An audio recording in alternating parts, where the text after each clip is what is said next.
Hello and welcome to DSW's Endpoint Assessment for the Level 4 Senior Housing and Property Management Standard. My name's Isobel, I'm a product owner at DSW and I'll be talking you through the standard today. This recording is designed to give you an overview of what will happen during endpoint assessment, what to expect, when it will take place, but also how apprentices can prepare and what support is available. By the end of this, you should have a clear understanding of how the process will work and what the requirements are. And of course, if there are any questions or anything you need more information on, we'll show you where to go for additional support at the end of the recording. Today we'll be discussing what the endpoint assessment process looks like, how and when it will be delivered, what happens during the assessment itself, and we'll go into more detail about the Senior Housing and Property Management Standard, how each assessment method works, and how it will be graded. What is endpoint assessment? This is what we call the series of assessments an apprentice must take to prove they are able to do the job for which they've been training. These take place once the on-programme period is complete and the apprentice is deemed ready for endpoint assessment. The endpoint assessment focuses on the apprentice proving their competence through the work they've done and forms 100% of the assessment of this apprenticeship. Assessment design and delivery. DSW create assessment materials in line with robust design principles that are recognised by Ofqual. These principles are validity, reliability and comparability, manageability and minimising bias. This means you can be assured that our assessments are appropriate for the standard, that everyone will get the same experience, that the assessments will be consistent and fair, and that everyone will have a chance to succeed. When does endpoint assessment happen? Endpoint assessment begins when the on-programme phase has been completed, required functional skills have been achieved, the required professional qualification or assessment of knowledge has been passed, the portfolio of evidence is ready to be submitted, and the employer and apprenticeship training provider agree that the apprentice is competent. This next stage is called Gateway, and it's when the apprentice begins preparing for the endpoint assessment process. What happens during endpoint assessment? The apprentice completes the assessments detailed in the assessment plan. There's still an expectation that the apprenticeship training provider will support the apprentice throughout the endpoint assessment period. This is to ensure that they're familiar with what is to come and so mock exams can be completed with them. In order to pass and be deemed competent, the apprentice must pass all of the assessments. This typically happens over a period of 6 months from the point they are approved for Gateway. Here we have an overview of the assessment methods used for the Senior Housing and Property Management Standard. It's made up of 2 components, which are a project and a presentation with interview. We'll look at each method in a bit more detail now. Project. The first assessment method for the Senior Housing and Property Management endpoint assessment is the project. The apprentice is expected to lead on a significant work-based project which delivers genuine value to their employer and/or their clients. The project should also be broad enough to enable the apprentice to demonstrate the 49 assessment criteria that are assigned to it, and a minimum of 7 of the 17 assessment criteria that can be met in the project or the interview.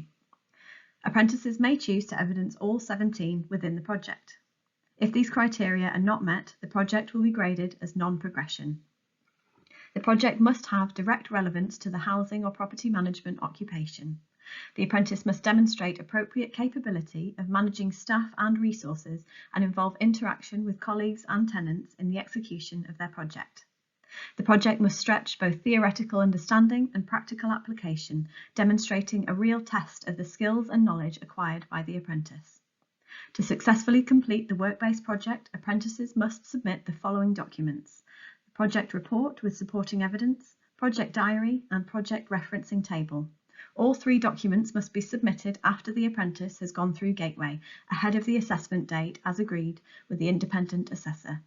Further guidance on these documents, along with templates to be used, are included in the toolkit.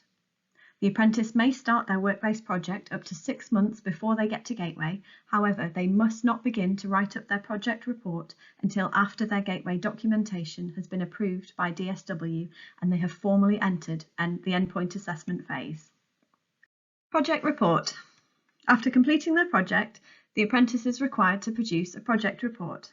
This is a written narrative which provides an overview of the project and the activities the apprentice undertook to lead the project and deliver on its objectives. It's important that the evidence is attributable directly to the apprentice. It's therefore recommended that the apprentice avoid using the term we when discussing their own contributions towards the project. The apprentice should focus on the assessment criteria when writing and presenting their project. The project referencing table in the toolkit must be used by all apprentices to demonstrate where each individual assessment criterion has been met. Each criterion must be addressed in full for it to be deemed as met. The maximum word count for the project is 7,500 words. The project report must be supplemented with additional evidence to authenticate the apprentice's account and provide additional context for the assessor. Evidence may include, but is not limited to, diagrams, tables, charts and graphs, screenshots, photographs, extracts from policies or process notes, extracts from relevant legislation, copies or extracts of presentations, and copies or extracts of industry journals or publications. Any examples of the above are not included in the word count but must be referred to within the project report. The report should be referenced, where appropriate, to the original source. The apprentice may use a referencing system of their choice, provided that it's clear and easy to understand, with any reference to others' work clearly attributed. The apprentice may choose to embed supporting evidence within the main body of the report, or they may choose to locate these documents in a separate folder. Whichever method they choose, it's their responsibility to ensure that all evidence is clearly mapped to the assessment criteria using the project referencing table. The project referencing table is a mandatory document which must be completed by all apprentices and submitted alongside the project report and project diary. The referencing table lists all of the assessment criteria and includes fields for the apprentice to indicate the title and location of the evidence which corresponds to each criterion. This may be the page and paragraph number of the relevant section of the project report, or it may be title and location of any separate documents which have been included as supporting evidence. An example can be found in the Instructions tab of the document. It's the apprentice's responsibility to complete the referencing table and map their own evidence. Each individual assessment criterion may be covered by more than one piece of evidence. It's of vital importance that the apprentice does not commence their project report until after their gateway documents have been formally approved by DSW. Starting the report ahead of gateway will invalidate the assessment and result in a non-progression grade being issued. Project diary. In addition to the project report, the apprentice must also submit a project diary. The diary should be written up by the apprentice over the course of the project delivery phase and submitted at the same time as the project report. The project diary is used to record the apprentice's progress in delivering the project and fulfilling its aims and objectives. It provides extra context and narrative to the project, so the assessor may ask questions about its content during the interview. The project diary may also provide supporting evidence against some of the specific assessment criteria. Where the apprentice believes this to be the case, they should reference the criteria within the diary and also include this mapping in the project referencing table. It's recommended that the apprentice use the project diary template in the toolkit. However, they may use an alternative format if they choose. The DSW template provides guidance on what to include in the diary for those apprentices who choose to devise their own. The project report, diary and referencing table should be submitted to DSW prior to the agreed assessment date. Within 5 working days of the agreed assessment date, the assessor will upload the assessment record to EPA Pro containing a grade and summative feedback for the project. The independent assessor has the final say on which scores are awarded, although the final assessment outcome will be confirmed once it's undergone quality assurance checks by DSW. If the apprentice has met the minimum requirements, they will progress to the presentation and interview. If the assessor grades the project as non-progression, the apprentice will need to rework and resubmit their project. Presentation. The final stage of the endpoint assessment comes in the form of a presentation and interview, delivered via video conferencing software. We strongly suggest that this software is tested prior to the presentation and interview taking place to minimise the likelihood of technical issues during the assessment, and so the apprentice is comfortable using the technology.